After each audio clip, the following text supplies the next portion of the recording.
Example 2 wants us to find the indefinite integral of 1 over x squared times the square root of x squared plus 4 dx.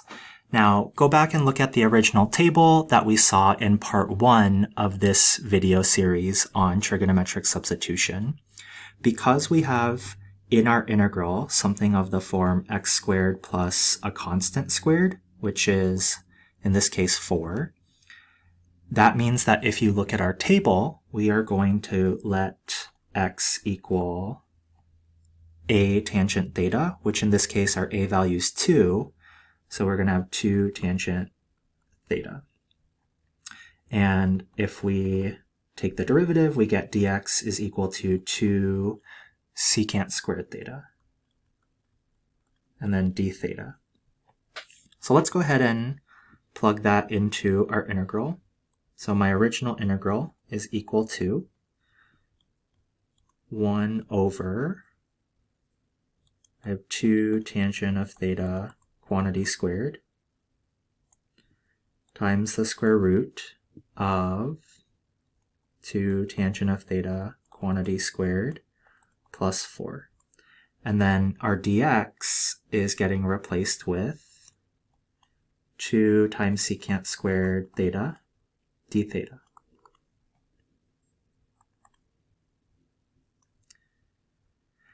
So in my numerator now I have 2 times secant squared theta d theta. And then in my denominator, if I square that term, I get 4 tangent squared theta. And then 4 tangent squared theta underneath my square root, and then plus 4.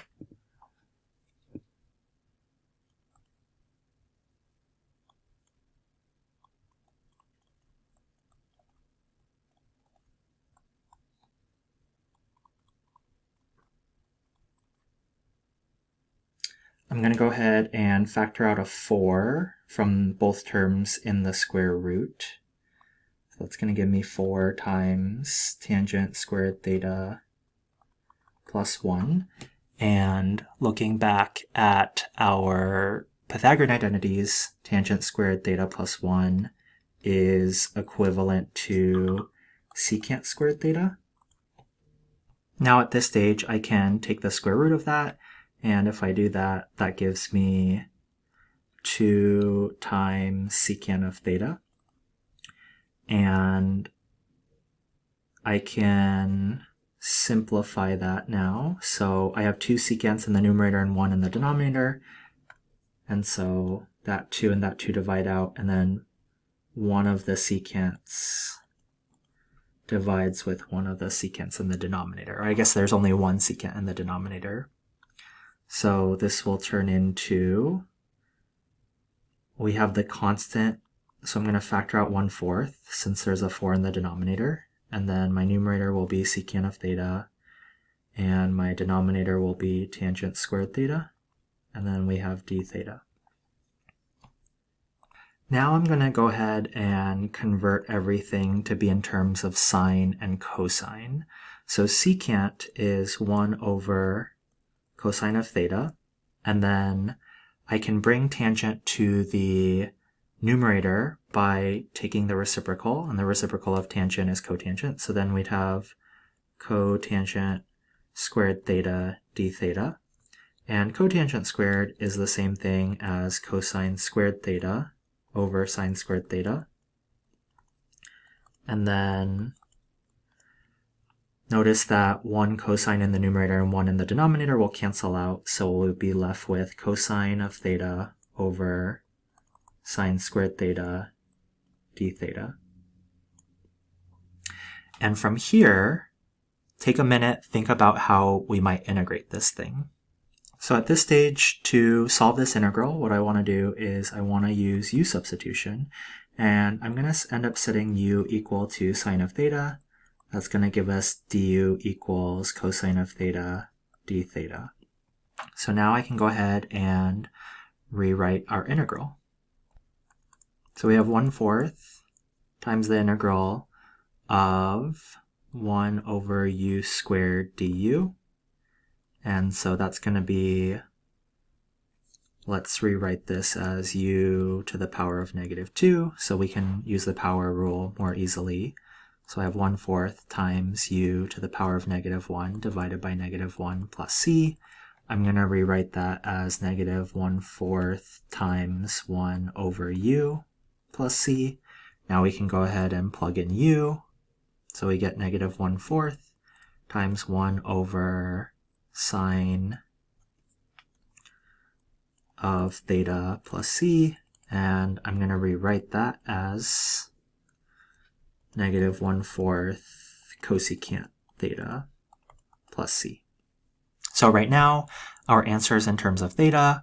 We want to get it in terms of x. So once again, I'm going to draw my right triangle. Here's theta. And the original substitution that we made was we said let x equal 2 tangent of theta. And if I solve this for tangent of theta, we get tangent of theta is equal to x over 2. So in our right triangle, the opposite side length is x, and our adjacent side length is 2. Now if we solve for the hypotenuse, that is going to end up being the square root of x squared plus 4. And we want to solve for cosecant.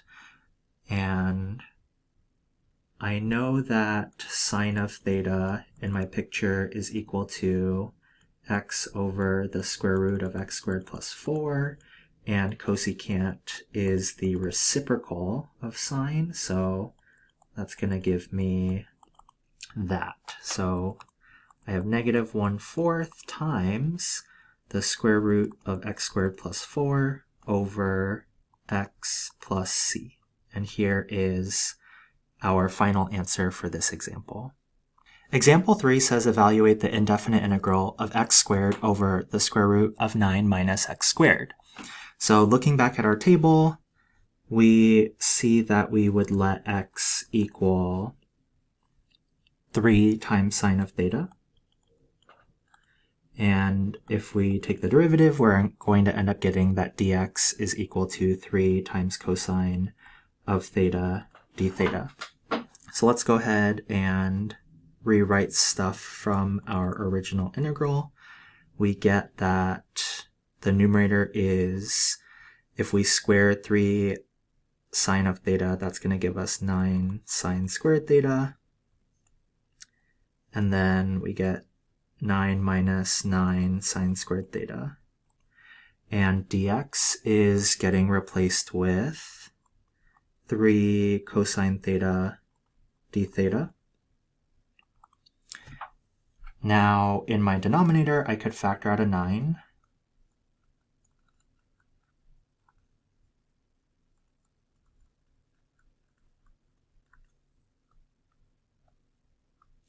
So that would give me 9 times 1 minus sine squared theta.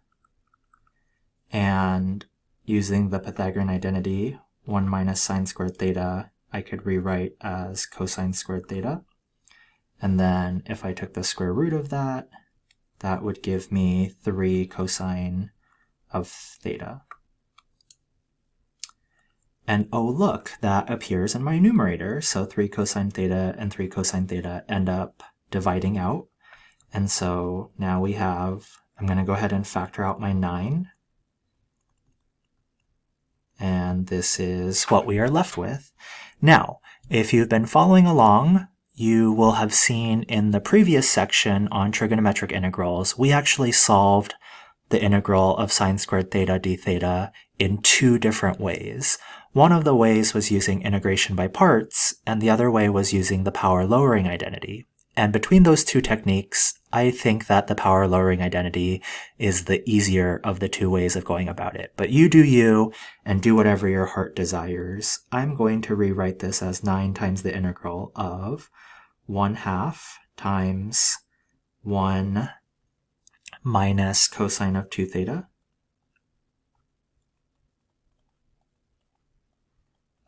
And then because 1/2 is a constant, I'm going to go ahead and factor that out of my integral. So I have 9 over 2 times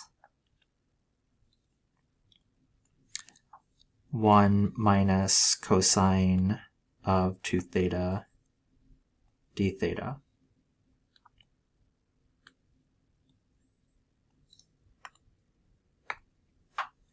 Okay, at this stage, if I wanted to, I could split this up into two integrals. So I have 9 over 2 times the integral of 1 d theta minus 9 over 2 times the integral of cosine of 2 theta d theta. And for this second integral, if I use u substitution, I'm going to let u equal 2 theta. du is going to end up equaling 2 times d theta. And then if I divide both sides by 2, I get 1/2 du is equal to d theta. So now we have 9/2 times the integral of 1 d theta is going to just be theta. And then my second integral, we're going to have, let's see, maybe I'll do this off to the side here. So minus 9/2 times the integral of cosine of u, and then d theta is getting replaced with 1/2 du. And I can factor out the 1/2 outside of my integral. So if I do that, then this would become negative 9/4. And then the antiderivative of cosine of u would be sine of u. So then that would be negative 9/4 sine of u plus c, and u from earlier was 2 theta.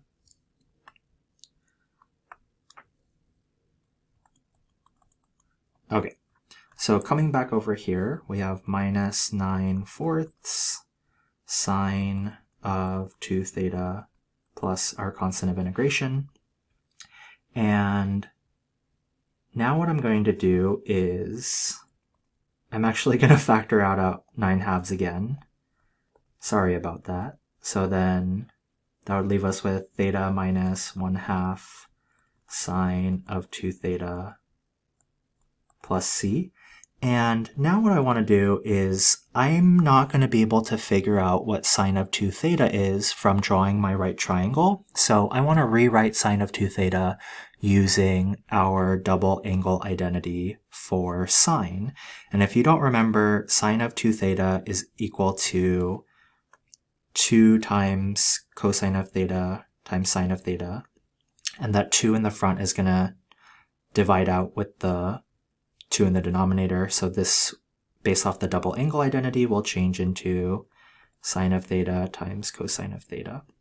Now we can draw our right triangle and figure out what these values are. I've gone ahead and I've drawn my right triangle here. From our original trig substitution, if x equals 3 times sine of theta, this implies that sine of theta is equal to x over 3. So our opposite side length is x, our hypotenuse is 3, and then our remaining side length would be the square root of 9 minus x squared.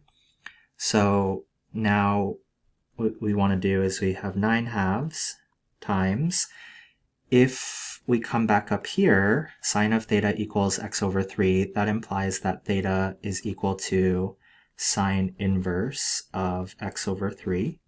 So I'm going to go ahead and write that in here. And then sine of theta, we already know, is x over 3. And then cosine of theta is the square root of 9 minus x squared over 3. And then we have plus our constant of integration. So here, this is our final answer.